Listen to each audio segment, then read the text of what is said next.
दोस्तों नमस्कार, मेरा नाम प्रशांत है और आप देखना शुरू कर चुके हैं भारत एक सोच।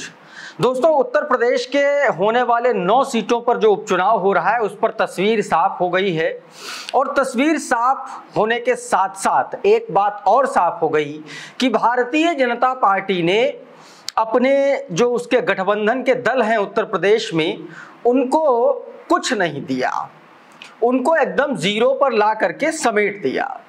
साथियों, मैं खबर में आगे बढ़ूं उससे पहले भारतीय जनता पार्टी का एक मूल स्वभाव आपको बता देता हूं उदाहरण के साथ, उसके बाद मुख्य खबर पर आएंगे और तब आपको समझ में आएगा कि क्या कर रही है भारतीय जनता पार्टी।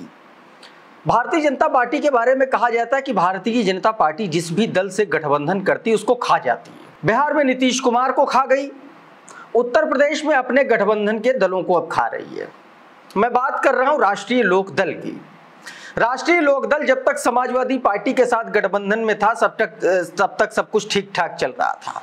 जैसे ही जयंत चौधरी गठबंधन से कूद करके भाजपा में पहुंचे, सबसे पहले तो पूरा पश्चिमी उत्तर प्रदेश साफ हो गया, हार गए, ना खुद जीत पाए और ना ही भारतीय जनता पार्टी को जिस तरीके की उम्मीद थी उस तरीके की जीत दिला पाए। एक आध सीटें जीते वो जीते।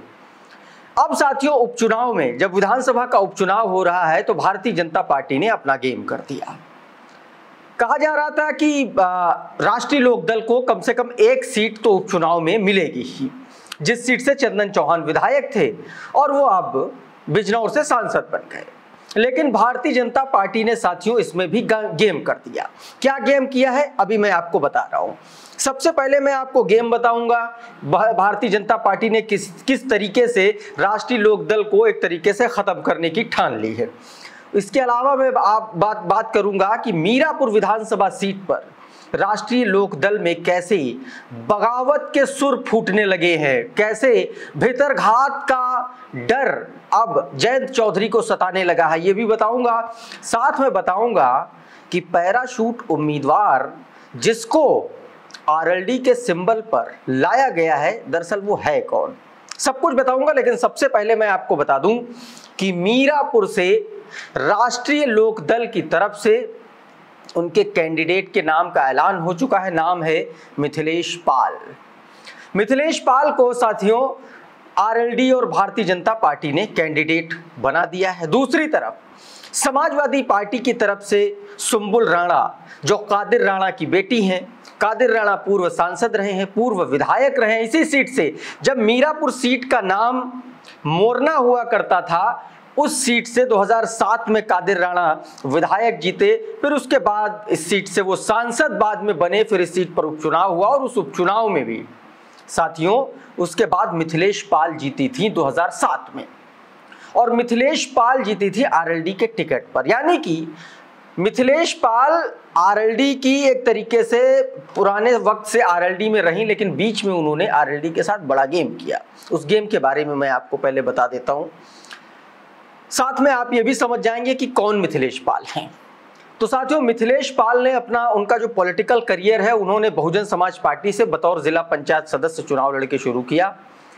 उसके बाद आप देखेंगे 1995 में ये पहली बार जिला पंचायत सदस्य बनी। फिर 2007 में राष्ट्रीय लोकदल में ये आई और राष्ट्रीय लोकदल से इन्होंने उपचुनाव लड़ा और ये विधायक बनी। उसके बाद साथियों 2007 में ही इस सीट से विधायक क्यों बनी मैं आपको बता दूं, क्योंकि यहां से मुख्य चुनाव जो था 2007 में, और 2007 में आपको याद है कि मायावती की सरकार बनी थी और इस सीट पर जब ये मोरना सीट हुआ करती थी तब इस सीट पर ये विधायक बनी थी उपचुनाव में, क्योंकि मुख्य चुनाव में बसपा के कैंडिडेट कादिर राणा चुनाव जीते थे। कादिर राणा चुनाव जीते, उसके बाद फिर जब लोकसभा का चुनाव हुआ वो सांसद बने, तो फिर इस सीट पर उपचुनाव हुआ और उपचुनाव में मिथिलेश पाल उपचुनाव 2007 में लड़ी और वो चुनाव जो है जीती। फिर साथियों 2012 में इस सीट का परिसीमन हो गया और परिसीमन के बाद इस सीट का नाम दे दिया गया मीरापुर। कुछ हिस्सा जो है मोरना का लिया गया और कुछ जानसठ का लिया गया और उसको मिला करके एक नई सीट बनाई गई मीरापुर। मीरापुर से 2012 में आरएलडी से फिर ये चुनाव लड़ी, चुनाव हार गई, 44,000 के आसपास इनको वोट मिला था। 2016 में इनको मुजफ्फरनगर से टिकट दिया, आरएलडी ने चुनाव लड़ी लेकिन हार गई। 17 में फिर इनको आरएलडी ने टिकट नहीं दिया, उसके बाद ये समाजवादी पार्टी में आ गई। समाजवादी पार्टी में भी इनको कुछ नहीं हासिल हुआ तो ये भारतीय जनता पार्टी में 2022 में शामिल हो गए। 2022 में भाजपा में शामिल हुए और देखिए 2024 में भाजपा ने इनको टिकट दिला दिया। तो बेसिकली मिथिलेश पाल जो है वो भारतीय जनता पार्टी की नेता हैं मौजूदा वक्त में और आरएलडी के सिंबल पर वो चुनाव लड़ने जा रहे हैं। अब साथियों ये कहा जा रहा है कि जो है जयंत चौधरी को झुनझुना पकड़ा दिया गया, भारतीय जनता पार्टी ने झुनझुना पकड़ा दिया कि ये लीजिए भाई साहब झुनझुना हिलाइए आप। और ना सिर्फ जयंत चौधरी को बल्कि डॉक्टर संजय निषाद को भी उसी झुनझुनों के तहत साफ कर दिया गया। संजय निषाद से कहा गया कि देखिए आरएलडी को हम अपना कैंडिडेट लड़ा रहे हैं और सिंबल भले उनका है, और संजय निषाद तैयार नहीं तो संजय निषाद पूरी तरीके से साफ हो गए। दोस्तों मीरापुर में जयंत चौधरी का कैंडिडेट नहीं है, यानी कि बीजेपी का कैंडिडेट, सिंबल भले आरएलडी का हो, तो यहां भी झुनझुना मिला। और अब साथियों इस मामले में यह कहा जा रहा है कि बगावत और भितरघात का डर आरएलडी को सता रहा है। और ये डर आरएलडी को क्यों सता रहा है? क्योंकि 28 से ज्यादा दावेदार इस विधानसभा सीट पर आरएलडी के थे, जिसमें आरएलडी के जिलाध्यक्ष, आरएलडी के प्रदेश महासचिव, खुद चंदन चौहान, उनकी पत्नी दावेदार थी। इसके अलावा तमाम बड़े लोग, भारतीय जनता पार्टी के एक नेता, पूर्व सांसद, वो भी दावेदार थे। तो ये जो बड़े कद्दावर जो नेता थे, दर्जन भर नेता, जो सबसे ज्यादा जिन्होंने बाट जो रखी थी कि उन्हें ही टिकट मिलेगा, अब उनको टिकट नहीं मिला। तो अब साथियों बगावत के सुर फूटने लगे हैं। आरएलडी के नेता हैं रवि पचेहरा, उन्होंने साथियों अपने एक्स हैंडल पर क्या लिखा है यह आपकी स्क्रीन पर है और इससे आप समझ जाएंगे कि आरएलडी में स्थिति बहुत अच्छी नहीं है। सुनिए, रवि पचेहरा बाबा लिखते हैं, हाले मीरापुर वालों से मेहनतकश कार्यकर्ता और जमीनी नेता काम करते करते थक गए। जब बारी आई कि शायद इस बार नंबर आएगा, विधायक बनेंगे, जिसको टिकट मिली वो पार्टी में कब थी, कब है और कब तक रहेंगी इसका भी पता नहीं। हमारे मुखिया जी ने भाजपा के प्रत्याशी को अपना सिंबल दे डाला। लगता है कोई गोपनीय सदस्यता ली होगी पार्टी में, इसीलिए तुरंत टिकट मिला है। कार्यकर्ता बैठे रहें, बाहरी लड़ें सब चुनाव, चलो हम कार्यकर्ता दरी बिछाते हैं। सीधे तौर पर ये जो सुर हैं, ये आरएलडी के लिए बड़ी टेंशन की बात है, क्योंकि आरएलडी कार्यकर्ताओं के भीतर यही चल रहा है साथियों। तमाम लोग तो ये भी लिख रहे हैं कि गुर्जर को जाटों ने टिकट नहीं लेने दिया और गुर्जरों ने जाटों को चुनाव टिकट नहीं लेने दिया और इसलिए जो है पाल को टिकट मिल गया, जिसका वोट मात्र इस सीट पर 14,000 है। अब साथियों इस मामले में समाजवादी पार्टी के प्रवक्ता, समाजवादी पार्टी के नेता राजकुमार भाटी ने एक ट्वीट करके सीधे तौर पर इस बगावत की आग को और हवा दे दी है साथियों।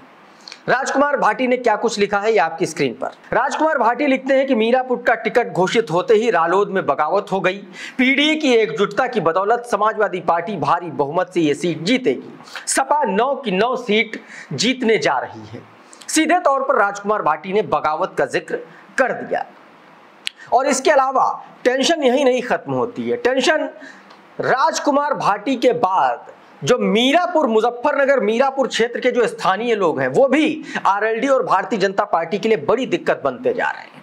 साथियों मुजफ्फरनगर का एक टिकौला गांव है और उसके आसपास के सारे गांवों ने एक तरीके से चुनाव का बहिष्कार कर दिया है। कहा गया कि विधायक जी ने कभी कोई काम नहीं कराया, भारतीय जनता पार्टी की सरकार में कोई काम नहीं हो रहा है। तो सीधे तौर पर तमाम सारे ऐसे गांव हैं जो भारतीय जनता पार्टी और राष्ट्रीय लोकदल के कैंडिडेट का और इन चुनावों का बहिष्कार कर रहे हैं साथियों। इस सीट के समीकरणों की बात करें तो साथियों इस सीट पर सबसे ज्यादा मुस्लिम वोटर्स हैं, 1 लाख से ऊपर मुस्लिम वोटर्स बताए जाते हैं और इसके अलावा 50 से 60 हजार के आसपास यहां पर एससी वोटर हैं। ऐसे में समाजवादी पार्टी का पलड़ा इसलिए भारी है क्योंकि कादिर राणा की पुत्रवधू हैं सुंबुल राणा और बाबू मुनकाद अली जो बहुजन समाज पार्टी के बड़े कद्दावर नेता हैं, पूर्व सांसद हैं, कादिर राणा भी पूर्व सांसद हैं, वो भी बसपा ही रहे हैं। ऐसे में बहुजन समाज पार्टी का जो स्थानीय कैडर है, एससी वोट बैंक है, वो भी सुंबुल राणा के साथ जाता हुआ दिखलाई पड़ रहा है। और दूसरी तरफ आरएलडी में बगावत के सुर फूटने लगे हैं। बगावत के सुर के साथ साथ भितरघात की आशंका अब आरएलडी के नेताओं और जयंत चौधरी को सताने लगी। ऐसे में मीरापुर की राह अब आरएलडी के लिए बहुत कठिन होने जा रही है। साथियों अभी के इस वीडियो में इतना ही। हमारा यह वीडियो आपको कैसा लगा हमें कमेंट बॉक्स में जरूर बताइए। ये वीडियो अगर आपको अच्छा लगा तो इसको लाइक कर दीजिए, इसको शेयर कर दीजिए, और अगर आप हमारे चैनल पर पहली बार आए हैं तो प्लीज़ हमारे चैनल को सब्सक्राइब जरूर कर लीजिए, बेल आइकन दबा दीजिए ताकि इसी तरीके के तमाम वीडियोज़ आपको सबसे पहले मिलते रहे। साथियों बहुत बहुत शुक्रिया, बहुत बहुत धन्यवाद। आप जुड़े रहिए भारत एक सोच के साथ। नमस्कार।